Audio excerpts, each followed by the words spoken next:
Just before I got up, a large hunk of flak came right up through the floor and out through the roof. And the jump master signaled. The green light was on. Jump, get out before we crash.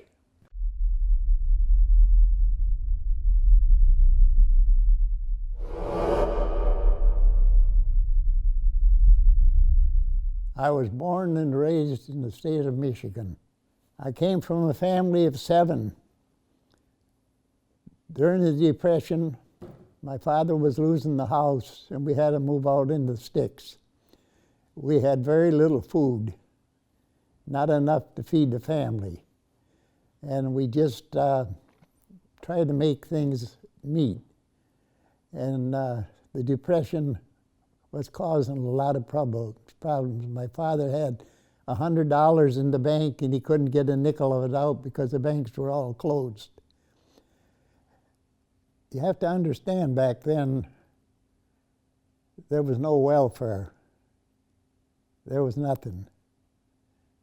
So we went out to the woods trying to find deer to kill.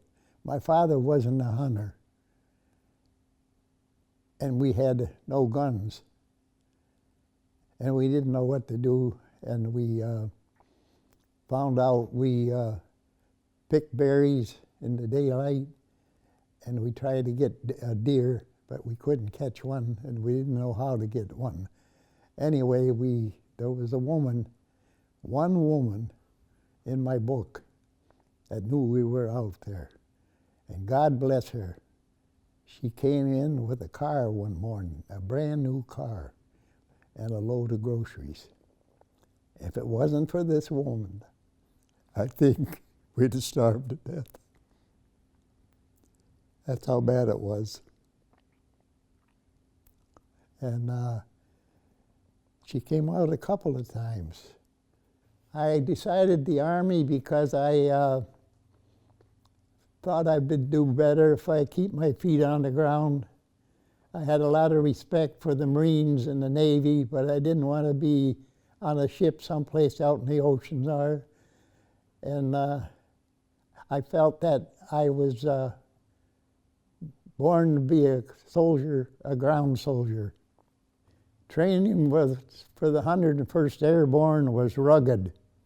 A lot of the men washed out. 4th field packs of 5-mile marches and runs, full battle equipment. If one of them passed out, you wouldn't dare stop to pick them up, or you'd get caught for it. So they had to find their way back to base. We were marching morning, noon, and night. We beat the Jap extended march by 40-some miles. They held the record for years, but the paratroopers beat that march. And we were trying to work fat off the troops that were too heavy in the airborne, but I was in good shape when I got in there. The 82nd, I trained with the 82nd in Georgia. After D-Day, the 101st had a lot of casualties, so they took some of us out of the 82nd and put them in the 101st. And this was the way it was, and then they shuffled the greener troops into the 82nd. I did not serve in D-Day. I served in Market Garden, and I was listening to these troops that came back from D-Day. And I was laying in bed at night, and he says, this guy up in the top bunk, "Hey, soldier, it ain't going to be no tea party when you parachute into the enemy. It ain't going to be no tea party. So get yourself ready." And that's the way it was. I expected to die. I didn't think I was coming home. I didn't think, I prayed every night. The airplane I was in took a lot of heavy gunfire. Flak ripped holes through the plane. 2 men were laying on the floor in a pool of blood in that airplane. We had to walk around to get over these men to get to the door, as its engines were on the C-47 were in full speed blast. And just before I got up, a large hunk of flak came right up through the floor and out through the roof. And the jump master signaled. The green light was on. Jump, get out before we crash. And we got out. I landed. I had a good landing. And I did not receive any ground fire at the time I was landing. All of a sudden it became quiet and I knew something was up, but I didn't know what exactly. We didn't hit any action till we hit the streets of Arnhem, and then the battle started all that day and at night. And we took that town before sundown. When we jumped out of the plane, our rifle was dismantled and put into a case, a long case, flat in the center. When we got on the ground, would you believe it or not, we had to put that rifle together before we had anything to shoot with. We had a .45 pistol, all paratroopers had it on their hip, a .45 Browning pistol. We had hand grenades in our pockets. The hand grenades were taped. The rifle was dismantled. You couldn't throw a hand grenade until you cut the tape and pulled the pin. Because what happened back in training, when they did practice with full equipment, they blew the legs off a paratrooper.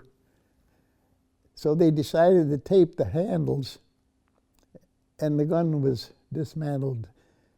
And the only thing we had for defense was the .45 pistol. We faced real tough resistance. The German soldier was a deadly fighter. He was well trained and he was no one to fool with. They planted mines, they had a hand grenade called a potato masher. It had a handle and an end on it, and they could throw it real quick. And they had a way of coming up to you and tossing it right at you, or if you was in a foxhole, they'd throw it right in the foxhole. You had 5 seconds to throw it back out at them, and things like that. And when we hit the lines,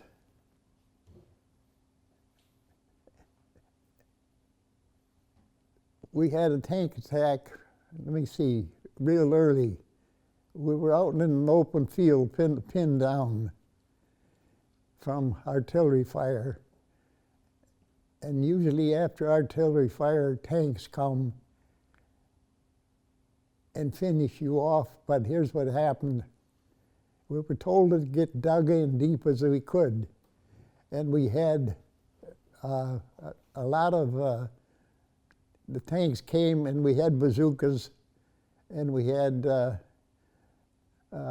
armor-piercing shells. And we did the best we could, even though we lost men in every battle.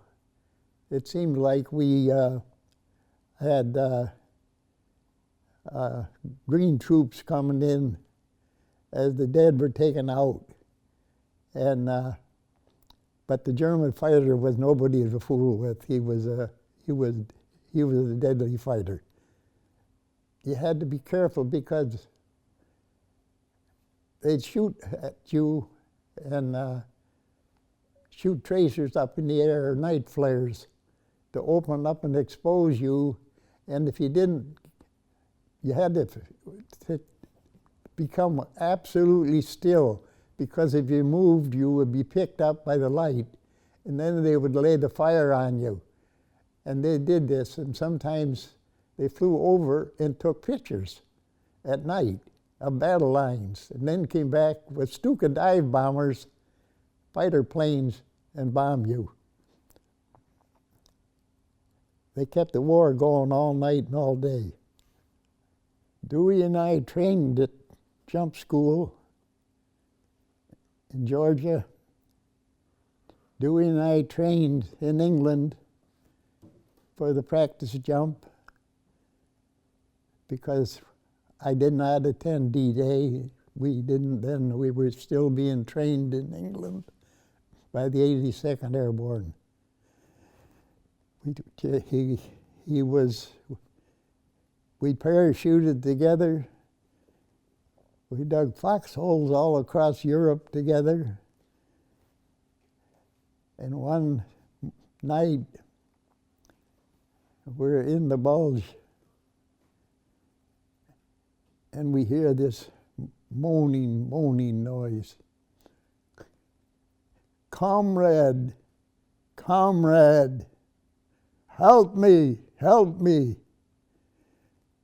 We thought it was a trap. I stayed on the machine gun, and Dewey walked over to this man. There was a German soldier laying in the snow and the ice, caught in a barbed wire fence on his back, reaching up for help. Dewey was very careful. He wiggled his wire and pulled it up and kept an eye on him. Then grabbed him and pulled him out, pulled him up to our foxhole and took him back to the field hospital tent. And that's the last we saw of him. Things like this happen, weird things. And sometimes they're deadly, and you have to be awful careful what you're doing. I had faith in Dewey, and he had faith in me all the way through. He never got wounded, but I did. Zaan was a smaller city, but up over this hill that night, we were out patrolling, and you could see the flames coming up in the city, and a lot of it burnt. Some of it was still standing, and all these Dutch towns from Veghel, Zaan, Nijmegen, all the way down through, they were either destroyed by the Germans before they left, or they were destroyed or shelled with heavy tank fire before they left. It was amazing that these Dutch people survived, because the few that were left saw us coming and threw their arms around us. I'll never forget it, because they were giving us a piece of bread, a piece of cheese. If they had anything, they were giving us, but they had it buried out in the field under corn stalks, and they were digging it up and passing it out to the American troops. This is the kind of people the Dutch people were. Very, very friendly and very, very considerate of any Allied forces. The Battle of the Bulge was the beginning to the end of the war for Hitler and the Allied troops. It was a fierce, fierce slaughter. We were ordered to surrender. The Germans had us encircled. They had stolen our medical tent, all our supplies, and they had completely destroyed everything they could find around us. We were given an order by the German commander to surrender or be annihilated. Von Rundstedt was his name. We had a commander by the name of General McAuliffe. When he received the German ultimatum on paper, he wrote 4 letters on that paper, N-U-T-S, and handed it to the German courier, who ran it back to the German general, who looked at it and said to his courier, "Was is this? I do not understand this. What is this?" And his courier told him, "Sir, I told you, I'll tell you what it means. It means go to hell." And he opened up with tank fire all around the place and hammered us back into our foxholes while trees were falling and shells were firing all over the place. And they just came that way night and day. And then the Stuka dive bombers, the German fighter planes, came along at night and hit us from the air and took pictures of what was happening in the Bulge. We got all kinds of reports on the cold.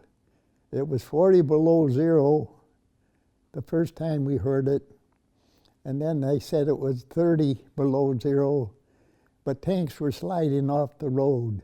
Trucks were going off the road. The woods, the whole area was covered with a heavy fog, and we couldn't get air support because planes didn't fly then in them kind of conditions. And what happened was a lot of men got trench foot, frozen feet and frozen bodies.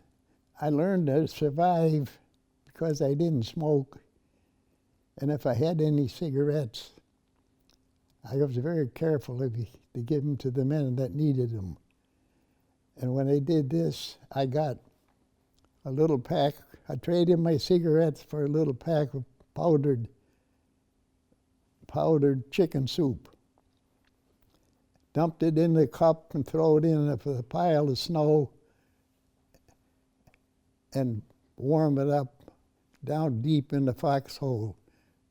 One night in the Bulge, we were placed a good distance from the battle line, ahead of the battle line, to radio back anything we saw or heard. We waited and listened and listened. And what did we hear? Armor coming. Heavy armor. We radioed it back. This was on a wire. And when we did, we got a signal from the main line, "Get the hell out of there." We pulled the phone, pulled the wire, and ran all the way back and jumped into our holes. And all hell broke loose. Because in the winter, in the ice and the snow, you can hear everything moving, crunching, grinding, pounding, shooting. Guns wouldn't fire, machine guns wouldn't fire. You couldn't shoot your rifle even.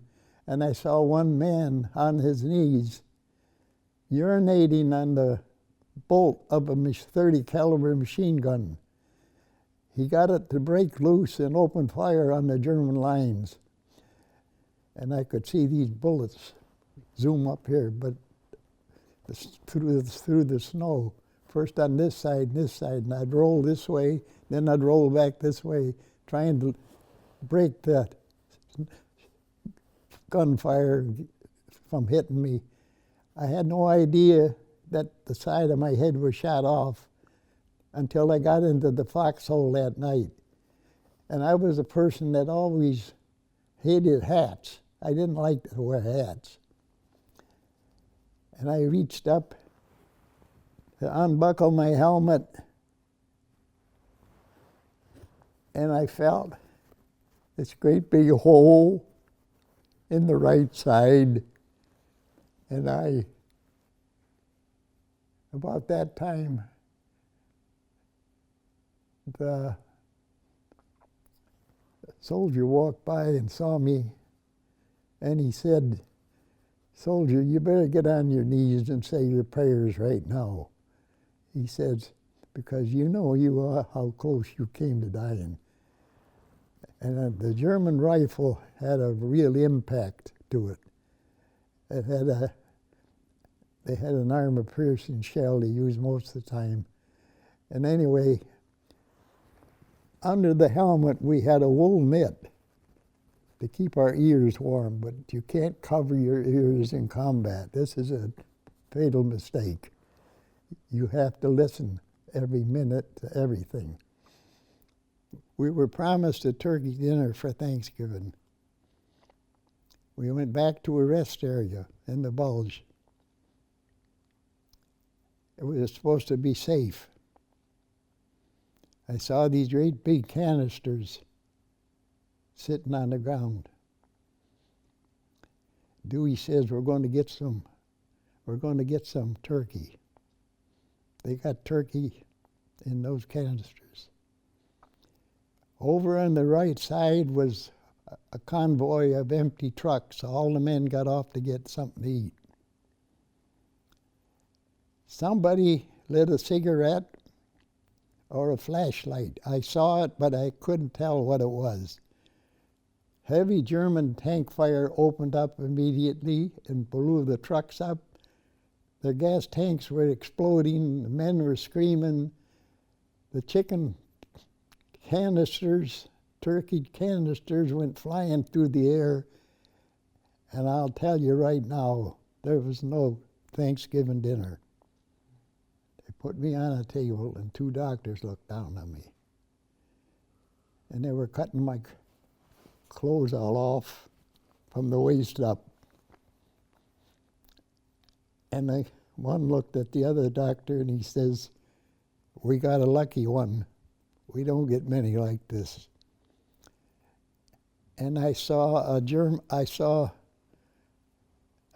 swab, I swear it was a foot or two long, dripping with methylate. And he shoved it in my shoulder and he said, "Soldier, this is going to hurt,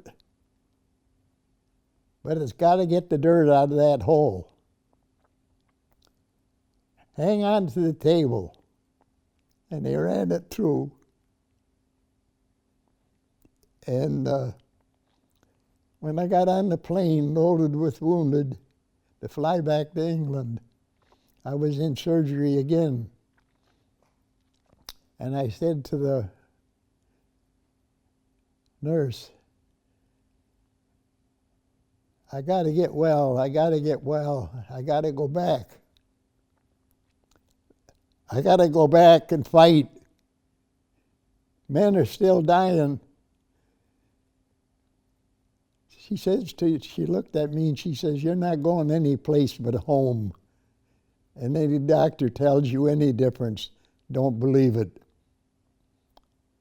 So that's the way it was. I was put on leave for 3 weeks to go to Scotland and see my aunts. Came home and went home. And I got good medical attention no matter where I went. I was taken care of properly. Well, I think most soldiers were, and I think they had a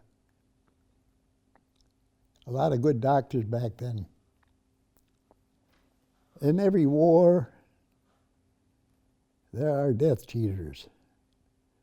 Those are the men and women who fought and fought and fought until they didn't think there was anything left to fight for.